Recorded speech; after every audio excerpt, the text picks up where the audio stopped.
ចាជម្រាបសួរនឹងសួស្តីបងប្អូនអ្នកគ្នាថ្ងៃនេះយើងជួបដល់វីដេអូទី12និយាយអំពីធនធានទី9អញ្ចឹង10លេខ12នេះគេនិយាយថាតើត្រេកន ABC ដែលមានរង្វស់ជ្រុង AB ស្មើ 52.8 AC ស្មើ 69.7 BC ស្មើនឹង 45.5 ជាត្រេកនកែងឬទេកគេថាកែងបើមិនមានកែងទេប្រកាសជាទិសបត្តិទៅកើអត់ពិតទេបើកែងពិតគោត្រេកននេះមិនមែនជាត្រេកនកែងសម្បត្តិខោត្រេកននេះជាត្រេកនកែងកន្លះសមាំងអញ្ចឹងអាត្រេកនកែងកន្លះសមាំងនោះមានន័យថាបើសមបាតស្គាល់ហើយគ្រូបង្ហាញឲ្យអស់សិនពាក្យត្រេកនកែងតើតាត្រេកននោះមានមុំកែងមួយណែចេះមកថាត្រេកនកែងណាអមតា ABC នេះវាកែងត្រង់អក្សរ A នេះត្រេកនកែង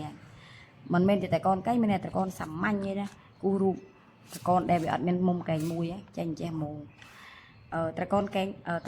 សមបាតអញ្ចឹងត្រេកនកែងសមបាតនោះមានន័យថាអញ្ចឹងមានន័យថាប្រវែងជ្រុងវានោះ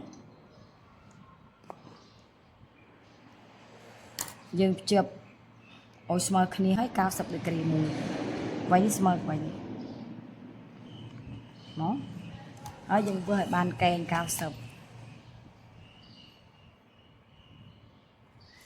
ប្រវែង2នេះស្មើគ្នាកែងត្រង់ A មក B C អញ្ចឹងមានន័យថាមុំរបស់ត្រេកនកែងសម្បត្តិ C5 កែងសម្បត្តិណាមុំនេះ90អានេះ2 C5 អាហ្នឹងគេហៅត្រេកនកែងសម្បត្តិដល់ពេលត្រេកនកែងកន្លះសមាំងវិញរូបរបស់វាជ្រុងទាំង3ស្មើគ្នាអញ្ចឹងយើងគូររូបជ្រុងទាំង3ស្មើគ្នាសិនចឹងបើចង់បានជ្រុងទាំង3ក៏យកដែលឈានមកគូប្រវែងទាំង3នេះរកកន្លែងស្មើរួមដកដែលឈានមកខាងនេះអត់ដូរកម្រិតដែលឈានស្មើនេះដូចគ្នាណាអញ្ចឹងភ្ជាប់វាប៉ុន្តែខាងនេះនោះវាអត់បាញ់ទេអានេះមួយសមាំងដល់ពេលត្រេកនកន្លះ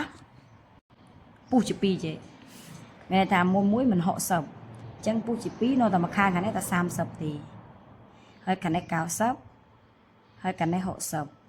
60បើយើងមុំទាំងអស់វា60ទាំងអស់ប៉ុន្តែគេយកតែមកខាងគេហៅថាត្រេកនកែងហើយកន្លះសមាំងហ្នឹងហើយអញ្ចឹងសរុបឡើងវិញក្នុងនេះបើសិនតែតាមលំហាត់នេះវាមានតែកែងនិងមិនកែងយ៉ាងហ្នឹងបាច់ទៅវិភាគដល់ត្រេកនកែងសមបាតត្រេកនកែងកន្លះសមាំងទេបើយើងបង្ហាញអានេះអាមួយណាវិញជាងគេហើយទៅជាសេការីមកឃើញហើយចឹងអ្នកគ្រូដោយសារគ្រូធ្លាប់បង្ហាញវីដេអូមួយលំហាត់នេះក៏ដូចគ្នាដែរអ្នកគ្រូបង្ហាញកាត់អាការីស្មើ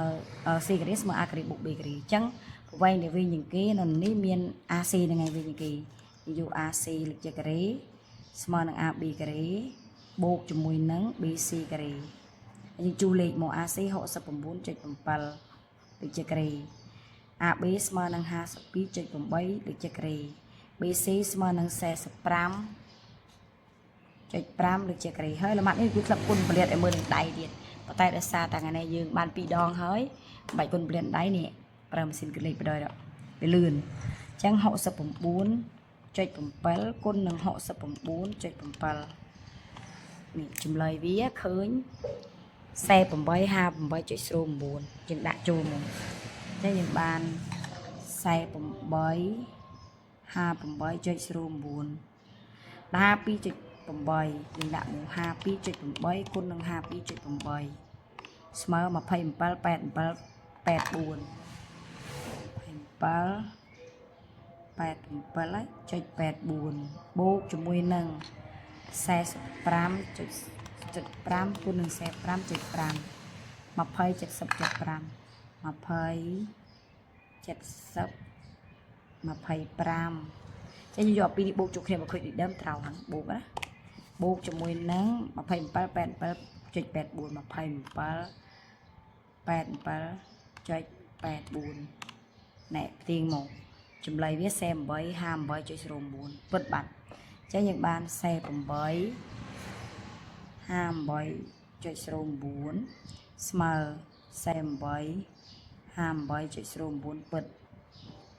អញ្ចឹងបើពិតយើងឃើញថាត្រេកននេះជាប្រភេទត្រេកនកែងអស់ទឹក ហ្នឹងហើយទាំងអស់គ្នាវីដេអូបាននៃគ្រូលំហាត់នេះខ្លីទេសង្ឃឹមថាអ្នកទាំងអស់គ្នានឹងយល់ដឹងពីរបៀបធ្វើតែបើយើងធ្លាប់ឃើញលំហាត់នេះពីមុនធ្លាប់ឃើញលេខហើយដាក់យកតំណមកតែកូននេះកេងហើយព្រោះយើងធ្លាប់បង្ហាញពីការវីដេអូមុនបានហើយតែនេះគឺប្រយោជន៍ head part ថាកេងយ៉ាងម៉េចសាមញ្ញកូនកេងសមបាតតែកូនកេងកន្លះសម៉ាំងឲ្យស្គាល់ចាំជួបគ្នាវីដេអូក្រោយទៀតយើងបន្តលំហាត់តទៀត